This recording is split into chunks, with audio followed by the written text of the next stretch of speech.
दोस्तों नमस्कार, हमारे YouTube चैनल में आपका स्वागत है। साथियों, अभी जो हम आपको इन्फॉर्मेशन बताने जा रहे हैं वो एक प्रभात खबर के माध्यम से निकल करके आ रहा है, जो कि पिछले वीडियो में भी मैंने आप सभी को ये बताया था। जो ICT लैब जितने भी बू मॉडल के माध्यम से हैं, उस सभी को बंद करने का निर्देश आ चुका है।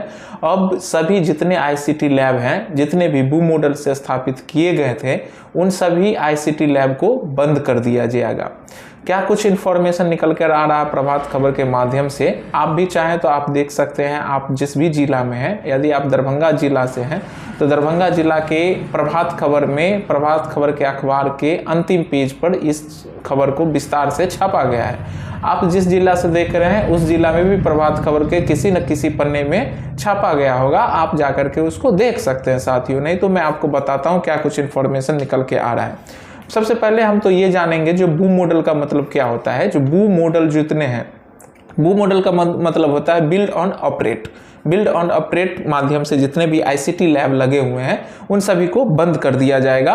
और इसका बंद करने का जो समय दिया गया है वो 31 जनवरी 2025 के बाद, 31 जनवरी 2025 के बाद जितने भी ICT लैब हैं बू मॉडल के माध्यम से, उन सभी को बंद कर दिया जाएगा। बिहार शिक्षा परियोजना परिषद ने इस तरह के सभी ICT लैब को बंद करने का निर्देश दिया है। उसके बाद लिख रहा है, जो राज्य परियोजना निदेशक योगेंद्र सिंह द्वारा सभी जिला शिक्षा पदाधिकारी को पत्र लिख करके वित्तीय वर्ष के अंत तक स्कूलों में बू मॉडल के माध्यम से जितने भी ICT लैब हैं उनको बंद करने का निर्देश दिया है। योगेंद्र सर का जो लेटर निकला हुआ था, उस लेटर को भी साथियों मैंने वीडियो के माध्यम से आप लोगों के बीच साझा किया हुआ था, आप सभी ने देखा था इस चीज़ के बारे में। विभाग ने कहा है कि योजना मद में 40 करोड़ रुपए निजी एजेंसी का बाकी है। जितने भी निजी एजेंसी के द्वारा ICT लैब बू मॉडल के माध्यम से लगाया गया था, उन सभी का बकाया अभी तक 40 करोड़ हो चुका है पूरे बिहार भर में। इसको जिलों से प्राप्त विपत्र के बाद भुगतान किया जाएगा। 40 करोड़ को जो बकाया है वो सभी को भुगतान किया जाएगा। 31 जनवरी तक बू मॉडल के तहत संचालित ICT लैब बंद कर दिए जाएंगे। सभी जिला शिक्षा पदाधिकारी अपने स्तर से बू मॉडल से संबंधित निजी एजेंसियों को इसकी सूचना देंगे। निर्धारित समय सीमा के अंदर निजी एजेंसी जिला शिक्षा पदाधिकारी कार्यालय में दावा पेश करेंगे।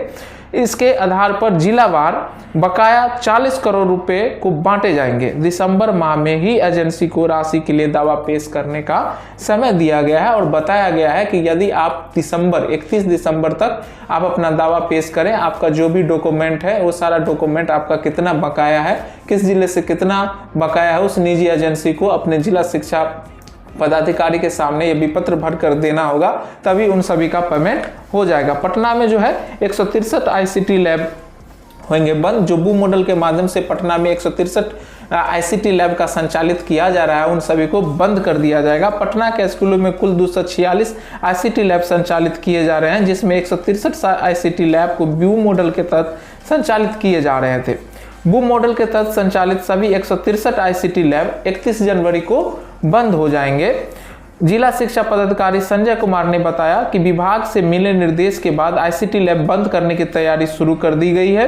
एजेंसी को बकाया राशि का भुगतान कर दिया जाएगा। स्कूलों में तैयार किए गए ICT लैब के माध्यम से जो है बच्चों को कंप्यूटर की बेसिक जानकारी दी जाती थी। इसके लिए अलग अलग कक्षाओं के लिए अलग अलग समय निर्धारित था। तो साथियों, मेन जो मुद्दा है, जो ICT लैब बू मॉडल के माध्यम से बने हुए हैं, उन सभी बू मॉडल को बिहार के सभी जिला में स्थापित किए गए थे, उन सभी बू मॉडल वाले ICT लैब को बंद कर दिया जाएगा। और उनके जितने भी बकाया राशि है, बकाया राशि को उसको विपत्र भरने के बाद 31 दिसंबर से पहले उनको भरना है और जिला शिक्षा पदाधिकारी को देना है। उसको देने के बाद उनका जितना भी बिल होगा वो चुका दिया जाएगा। उसके बाद 31 जनवरी के बाद उस ICT लैब को बंद कर दिया जाएगा। साथियों, ये भी निकल करके आ रहा है, जो जितने भी ICT लैब बू मॉडल के माध्यम से बंद होंगे, उन सभी के जगह बूट मॉडल के तहत ICT लैब स्थापित किए जाएंगे। वहां पर अब ICT लैब बूट मॉडल के माध्यम से स्थापित करके इस योजना को आगे बढ़ाया जाएगा। साथियों, ऐसा विचार किया जा रहा है। यदि यह विचार निकल के आता है तो ये अवश्य होगा। साथ ही बूट मॉडल के माध्यम से ही ICT लैब का निर्माण किया जाएगा। तो अभी कुछ इन्फॉर्मेशन यही था साथियों। यदि आप हमारे इस चैनल पर नए हैं तो इस चैनल को सब्सक्राइब अवश्य कर लीजिएगा, ताकि आपको ICT लैब से संबंधित जो भी आवश्यक इन्फॉर्मेशन होंगे, शिक्षा विभाग से संबंधित सारे वीडियो आपको इस चैनल के माध्यम से मिलेंगे साथियों। और इस वीडियो को जितना हो सके शेयर कर दीजिए, ताकि सभी ICT इंस्ट्रक्टर भाइयों को ये जानकारी मिल सके। तो चलिए अभी तक के लिए इतना ही, धन्यवाद।